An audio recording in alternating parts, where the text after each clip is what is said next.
नमस्कार दोस्तों, ज्योतिष का सफर में सभी भाई बहनों को नरेश गांधी का सादर प्रणाम। यह हमारा 310वां एपिसोड है जिसका नाम है ग्रहों की नव अवस्था का भेद। दोस्तों, कोई भी जीवात्मा इस मृत्यु लोक में जन्म लेता है, अपना शरीर धारण करता है। उस समय उसकी बाल अवस्था होती है, फिर शरीर का विकास होता है, वह कुमार बनता है, फिर वह युवा अवस्था का बनता है। समय के साथ वह वृद्ध अवस्था को प्राप्त होता है। उसके बाद एक दिन मृत्यु जीवात्मा को दबोच लेती है और वह मृत अवस्था में तब्दील हो जाता है। जिंदगी यहाँ समाप्त होती है।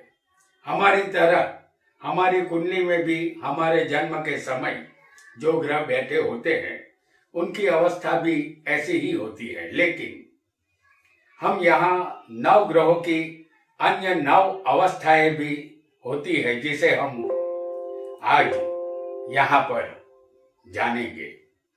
वह 9 अवस्थाएं हैं दीप्त, स्वस्थ, मुदित, शांत, दिन, दुखी, विकल, खल और क्रोधी। यह 9 अवस्था ग्रहों की होती है।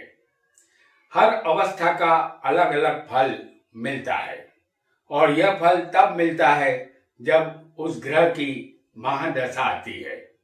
जो ग्रह हमारी कुंडली में जिस अवस्था में होगा वैसा ही फल हमें मिलेगा। आइए जानते हैं ग्रहों की अवस्था का फल।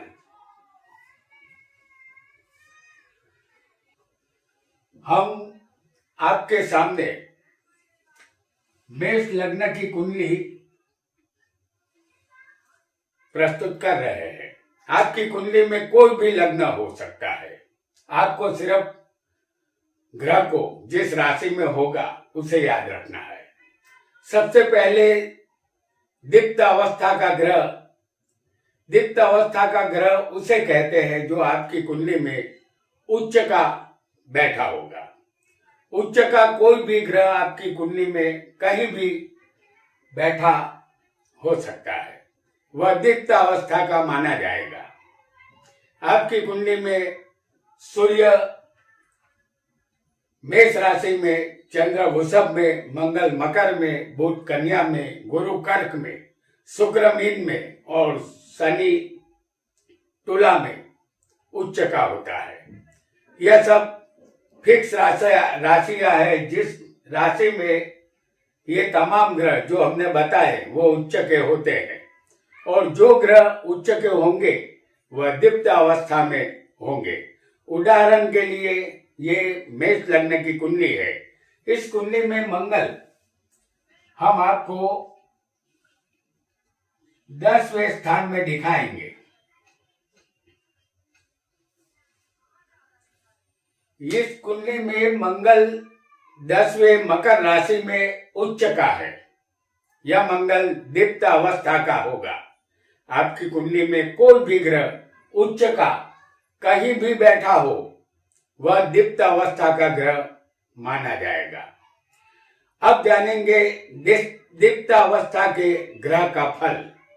ग्रह उच्च का कुंडली में कहीं भी होगा तो वो दीप्त अवस्था में बैठा होगा। तो जातक को जब उस ग्रह की दशा आएगी तब राज्य की प्राप्ति होती है या राज्य से सम्मान मिलता है।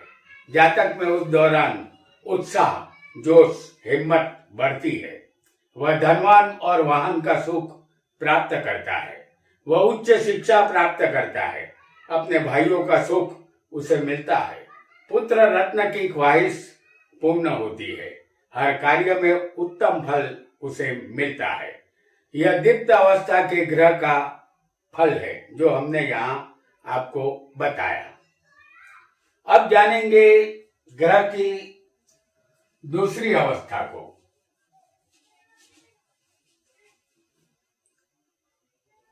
दूसरी अवस्था जिसे स्वस्थ अवस्था कहते हैं। स्वस्थ अवस्था का ग्रह उसे कहते हैं जो कुंडली में स्वग्रही होता है। यानी वह अपनी राशि में बैठा होता है, उसे स्वस्थ अवस्था कहते हैं। मेष लग्न की इस कुंडली में सूर्य सिंह में, चंद्र कर्क में, मंगल मेष या वृश्चिक में, बुध मिथुन में, गुरु धनु या मीन में, शुक्र वृषभ या तुला में, शनि मकर या कुंभ में स्वग्रही बनता है। कुंडली में कहीं भी बैठा हुआ ग्रह स्वग्रही होगा तो उसे स्वस्थ अवस्था कहते हैं। मेष लग्न की इस कुंडली में चंद्र चौथे स्वग्रही होगा।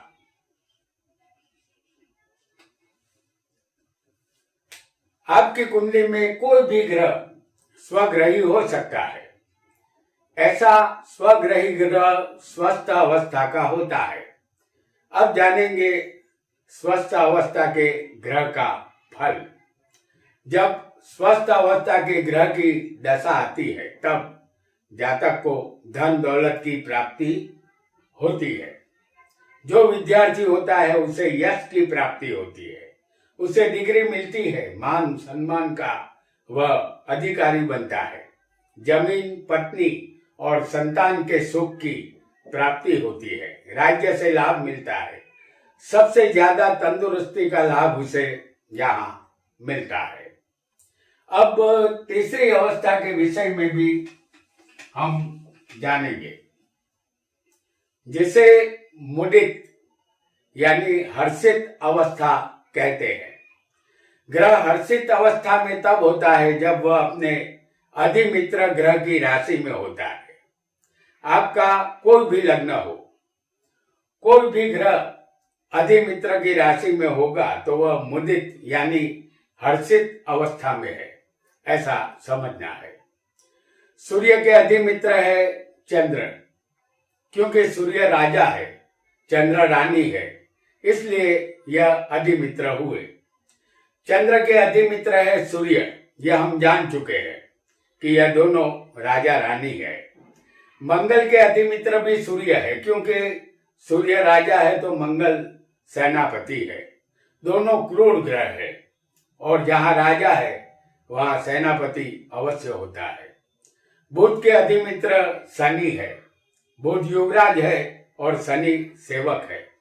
दोनों नपुंसक ग्रह है, दोनों का तालमेल सही रहता है। गुरु के अधिमित्र है चंद्र। गुरु मंत्री है और चंद्र रानी है। दोनों शुभ ग्रह है। शुक्र के अधिमित्र है बुध। शुक्र मंत्री है और बुध युवराज है। युवराज का कार्य मंत्री को करना पड़ता है।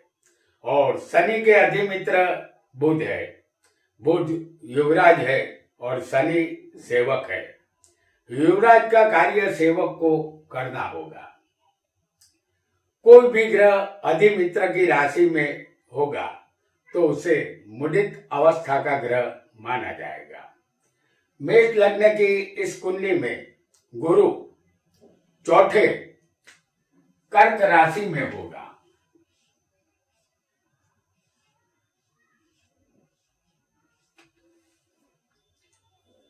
जो अपने अधिमित्र की राशि में ये गुरु बैठा है, इसे मुदित अवस्था का ग्रह कहते हैं।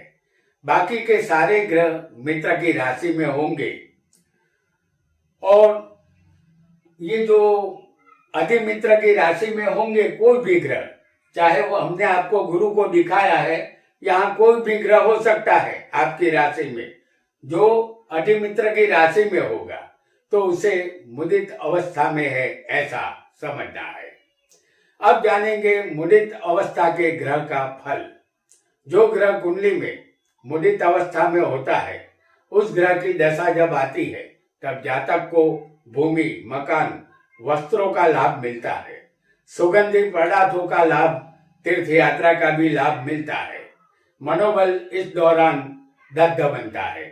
पुराण कथाओं का श्रवण करने का सौभाग्य मिलता है।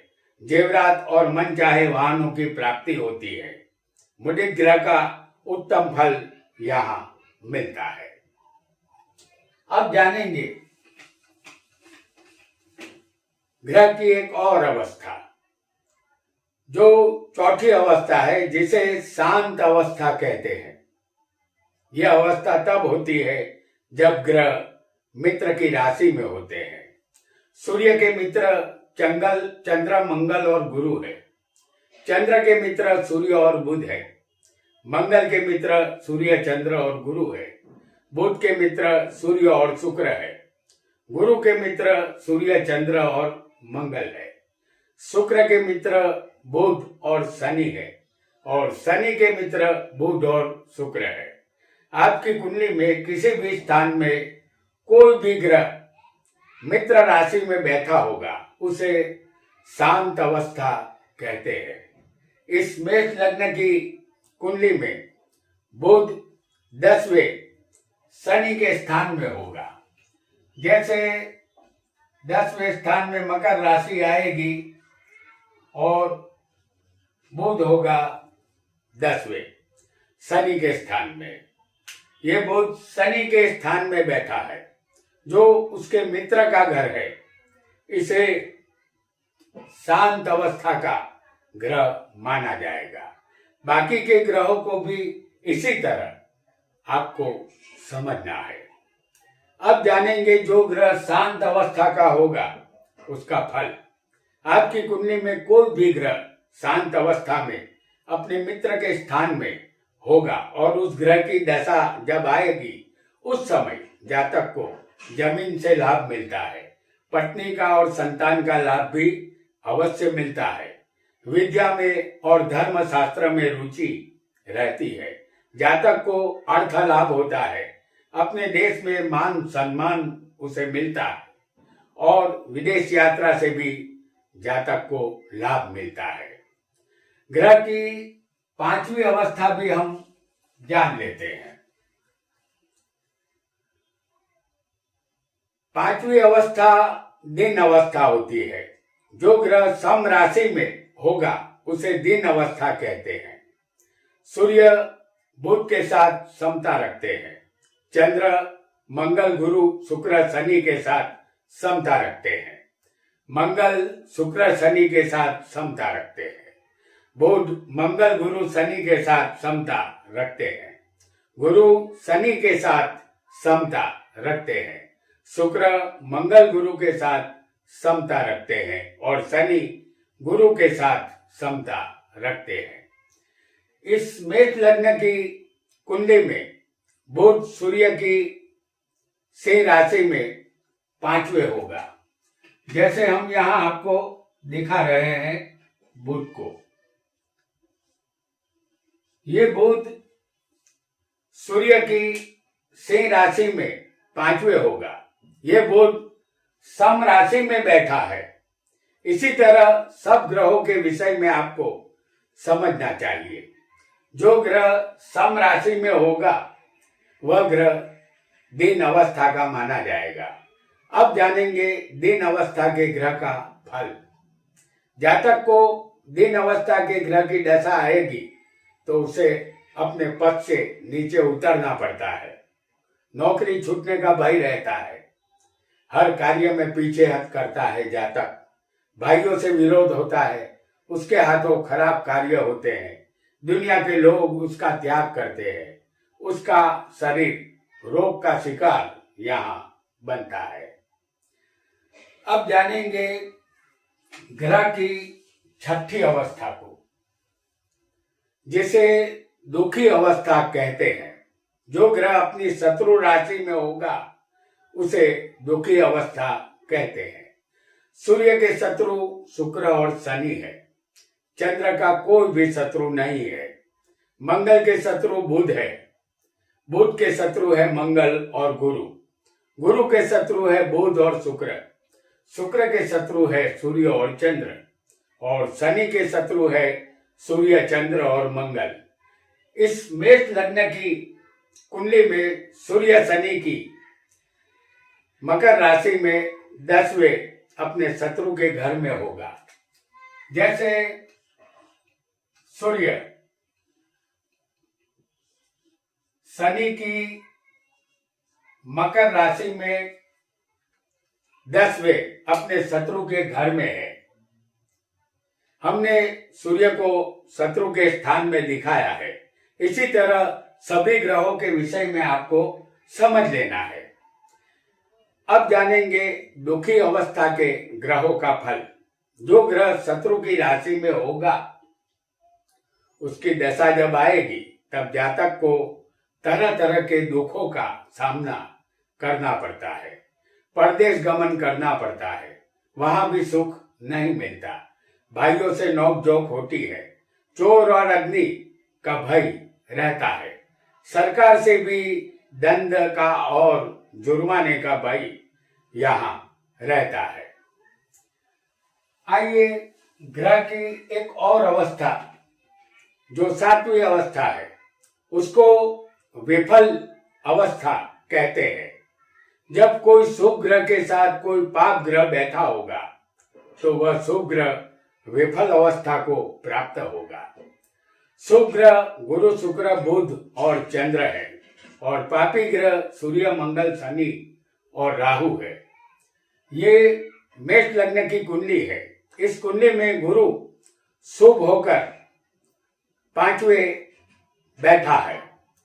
उसके साथ हम आपको दिखाएंगे शनि को।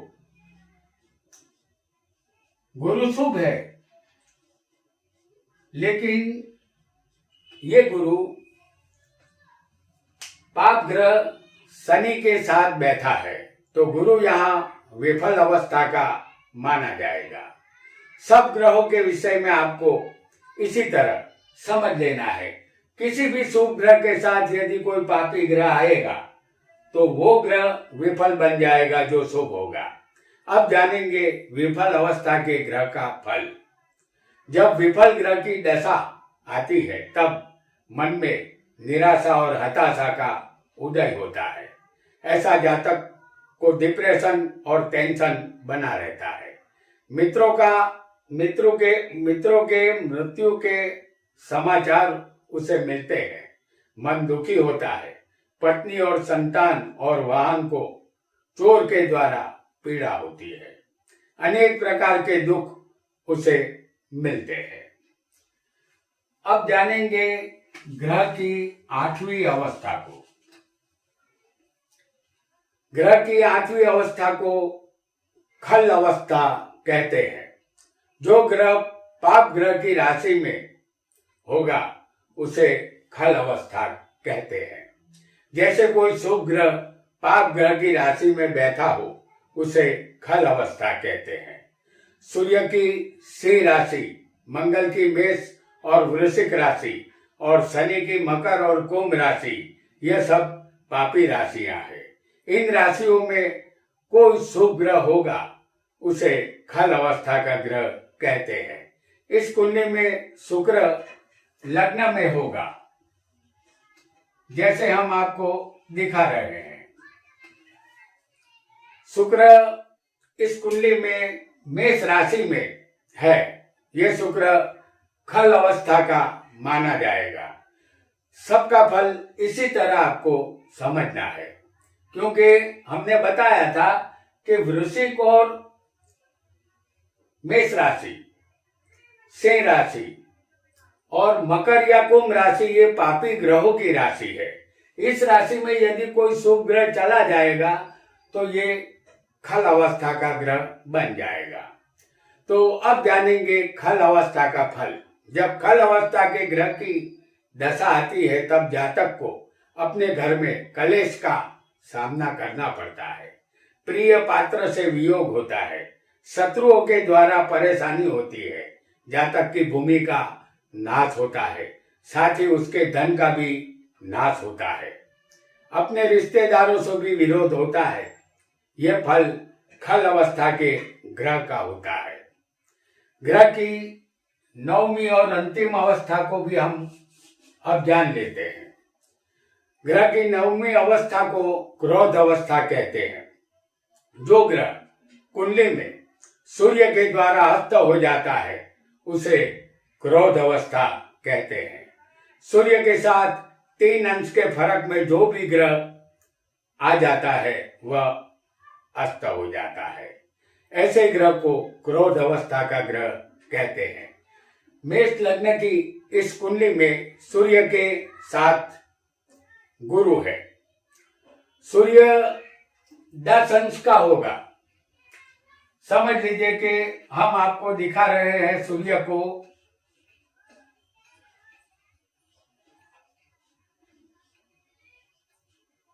दसम स्थान में। ये सूर्य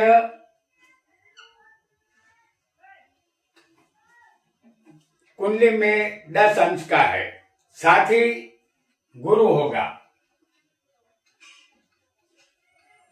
ये गुरु 12 अंश का है। तो यहां गुरु अस्त हो जाता है। ये अस्त का गुरु है। गुरु की यहाँ क्रोध अवस्था है, क्योंकि सूर्य के नजदीक 3 अंश के फर्क में कोई भी ग्रह जाएगा तो वो ग्रह अस्त हो जाएगा। तो यहाँ गुरु अस्त का हो चुका है। इस तरह बाकी के ग्रहों के विषय में इसी तरह हमें समझ लेना है। अब जानते हैं क्रोध अवस्था के ग्रह का फल।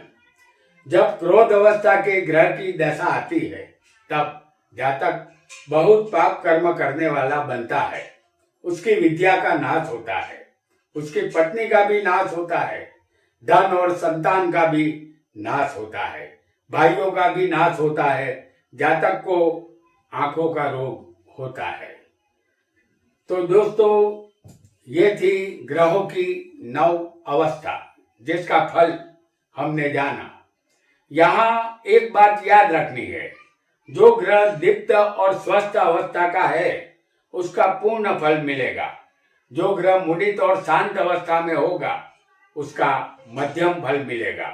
और जो ग्रह दिन दुखी, विफल, खल और क्रोधी अवस्था में होगा उसका फल अल्प मात्रा में ही मिलेगा। आज इतना ही।